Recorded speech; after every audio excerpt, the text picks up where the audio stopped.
Querido amigo, hoje temos diante de nós os capítulos 13, 14, 15 e 16 de Juízes. Veja só, são 4 capítulos de Juízes. E hoje, então, vamos estudar a vida e o ministério de um juiz que é um dos mais notáveis juízes da história de Israel. E, sem nenhuma dúvida, é o mais conhecido também.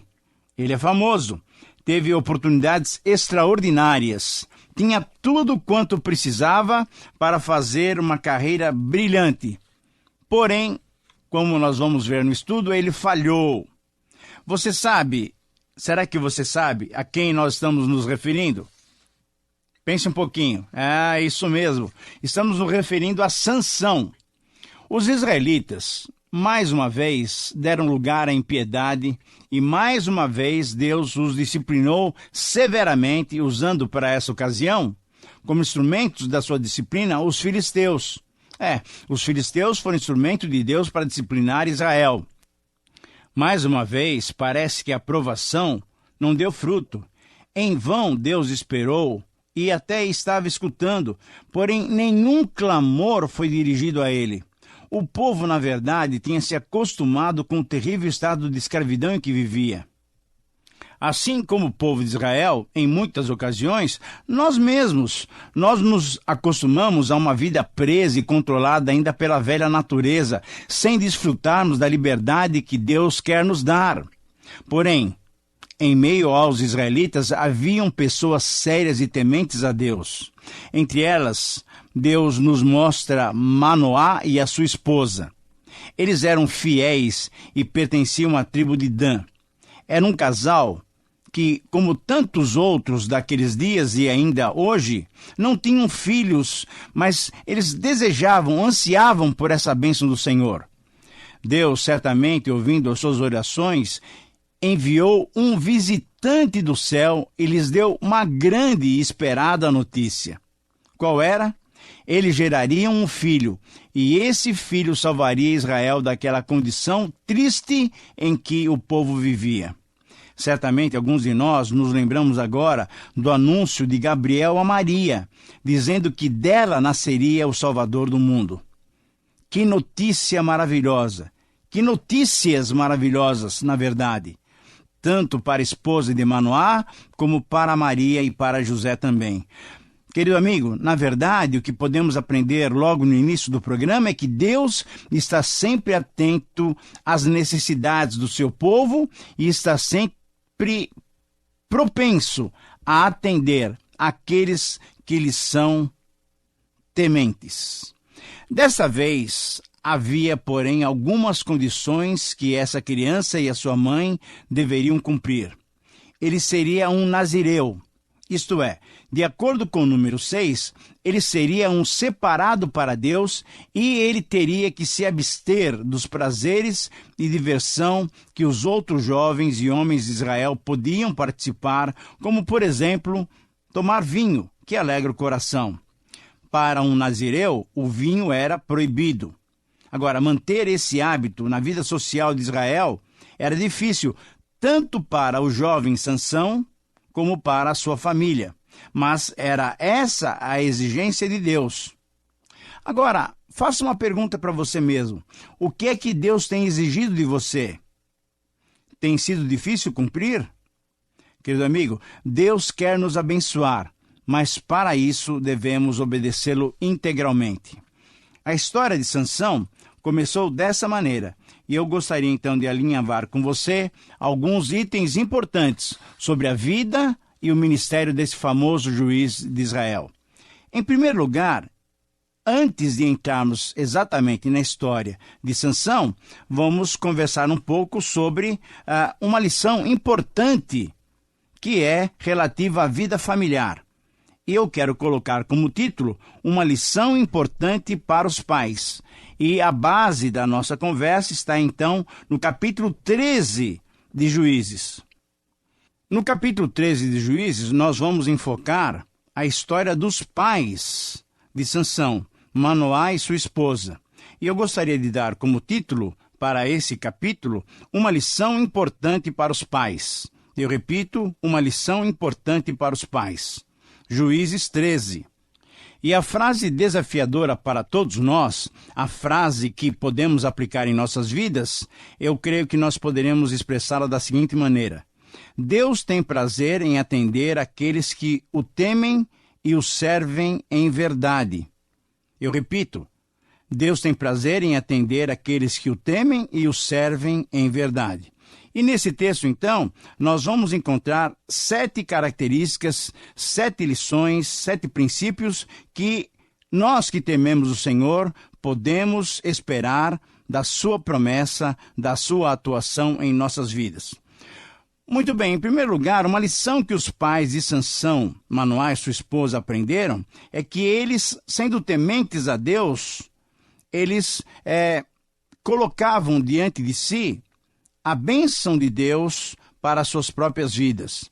Deus tem prazer em atender aqueles que são seus servos. Deus tem prazer em atender aqueles que o servem em verdade. Podemos nos lembrar do casal Zacarias e Isabel, lá em Lucas capítulo 1, versículo 6. Veja bem, eles foram pessoas provadas. Por quê? Porque eles não tinham filhos. Deus então se lembrou deles e satisfez o seu anseio.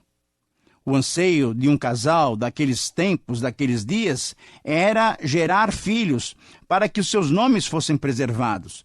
Deus lhes atendeu, então, essa petição. E assim, também, como Ana, é um outro exemplo que nós vamos ver dentro em breve, quando estudarmos 1 Samuel, Deus vem e atende aqueles que lhe são tementes e o servem em verdade. Deus se lembrou deles, satisfez o anseio dos seus corações, e como Ana, eles dedicaram seu filho a Deus antes de nascer. Em segundo lugar, nós verificamos nesse texto qual era a maior preocupação daquele casal. Quando eles estavam conversando com o anjo do Senhor, eles perguntaram: o que será do nosso filho? E eles suplicaram a Deus, suplicaram ao anjo do Senhor sabedoria para poder educá-lo. Sansão não deveria se tornar uma grande pessoa no mundo, mas em Israel especificamente. Deus tinha trazido Sansão ao mundo através desse casal temente a Deus, para que Sansão pudesse livrar Israel do domínio dos filisteus. Em terceiro lugar, nós encontramos um outro detalhe dessa conversa tão especial que Manoá e sua esposa tiveram com o anjo, através da resposta de oração. Sansão, essa criança que eles gerariam, deveria ser educado para poder praticar as renúncias que Deus lhe exigia. Isso é, como nazireu, ele era alguém separado para Deus. E esse tipo de pessoas eram pessoas dedicadas ao Senhor, portanto, que tinham restrições para cumprir nessa sua consagração ao Senhor. E o papel dos pais, nesse caso, era educá-lo de tal maneira que aquelas coisas outras que os outros jovens da época, da mesma idade de Sansão, poderiam ter, ele, Sansão, deveria rejeitar sem ter problema de ficar magoado com o próprio Deus. Ele não deveria, por exemplo, usufruir do fruto da videira, que é o vinho, é o símbolo da alegria. Você imagina um jovem naquele tempo tendo que se privar, com outros amigos convivendo com ele, do vinho, que era uma fonte de alegria. Sansão teve que ser educado, e os pais, então, teriam que educá-lo dessa maneira. Querido amigo, como é que nós temos educado os nossos filhos? Temos educado de tal maneira que eles se agradem do Senhor e das petições que o Senhor exige diretamente para suas vidas? É uma pergunta que cada um de nós deve responder. Em quarto lugar, nós percebemos a obediência desse casal, a obediência dos pais. Na verdade, eles entregaram o seu filho a Deus. Em adoração ao Senhor, em resposta à sua oração, Deus atendeu. E agora, em adoração ao Senhor, eles entregaram o seu filho Sansão a Deus, assim como os pais de Moisés fizeram. Vale a pena nós olharmos para o exemplo de Manoá e sua esposa e também entregarmos os nossos filhos aos cuidados do Senhor. Uma obediência também que se nota na vida deles é que eles obedeceram em tudo ao Senhor. Obedeceram os princípios da palavra de Deus. Logicamente, a palavra de Deus até essa altura se constava dos 5 livros do Pentateuco: Gênesis, Êxodo, Levítico, Números, Deuteronômio. Já estava escrito. E assim, então, eles puderam obedecer claramente à lei do Senhor. Em quinto lugar, eles disciplinaram o menino nos caminhos do Senhor. Você deve se lembrar de passagens como de Colossenses ou Efésios, em que os pais recebem a orientação de que nós devemos criar os nossos filhos nos caminhos do Senhor. E foi exatamente o que eles fizeram. Em 3 momentos, ou de 3 maneiras, nós podemos perceber como eles disciplinaram Sansão. Eles ensinaram o menino a andar nos caminhos do Senhor. Conforme, por exemplo, nós lemos que Lídia também teve esse cuidado para com seu filho Timóteo. Em segundo lugar, eles ensinaram o menino, a Sansão, a andar no bom caminho do Senhor. Andar no bom caminho, isso é, escolher, ter prioridades, saber aonde e o que ele deveria fazer para agradar o coração de Deus. E em terceiro lugar, eles andaram no caminho de fé, olhando para o Senhor, e com certeza eles também passaram essa mesma mensagem, a prática dessa mensagem, de olhar pela fé para o nosso Deus. Há um versículo no Novo Testamento que certamente você conhece bem. Quando Jesus foi assunto ao céu, ele disse aos seus discípulos que nós devíamos fazer discípulos. Ele disse que a metodologia era indo, ensinando e batizando. Mas quando ele se referiu ao verbo ensinar, ele disse o seguinte: ensinando-os a guardar todas as coisas. Você pode perceber que temos uma diferença aqui. Ensinar todas as coisas é uma coisa, é uma característica. Mas ensinar a guardar é uma outra característica, é um outro lado da moeda. Ensinar a guardar significa que você deve estar guardando também a palavra de Deus. E assim, Manoá e sua esposa, vivendo pela fé, conseguiram ensinar a Sansão a também viver pela fé. Em sexto lugar, uma outra característica desse casal é que eles não interferiram na obra que Deus queria fazer com seu filho. Sansão foi um homem eleito por Deus para essa tarefa de salvar Israel do jugo dos filisteus. Portanto, Deus tinha que falar diretamente ao seu coração. Portanto, Deus tinha que usá-lo. E um dos grandes problemas dos nossos dias e de muitos pais em todas as épocas é que nós muitas vezes interferimos no processo de amadurecimento que o próprio Deus quer fazer com que os nossos filhos tenham. Nós somos muitas vezes protetores ou, por outro lado, nós somos desleixados demais. Querido amigo, aqui temos um casal que não interferiu, permitiu que Deus cuidasse do caráter de Sansão. Com certeza, nós vamos ver depois, quando aplicarmos essa mensagem a Sansão, vamos ver que ele teve problemas. Mas Manoá e sua esposa não interferiram na educação, no processo de formação de um caráter fiel e digno que Deus permitiu a Sansão ter.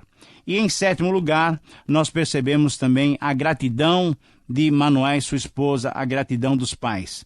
Em primeiro lugar, eles trouxeram sacrifício ao Senhor, conforme nós lemos lá no versículo 15 e 16 do capítulo 13 que nós estamos estudando.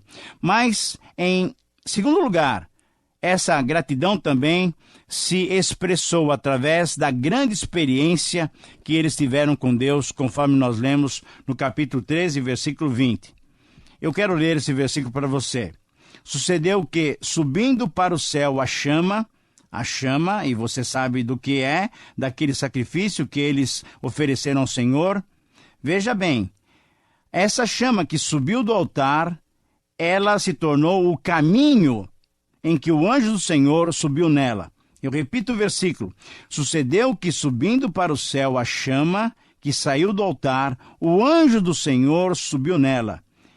O que, vendo Manoá e sua mulher, caíram com o rosto em terra.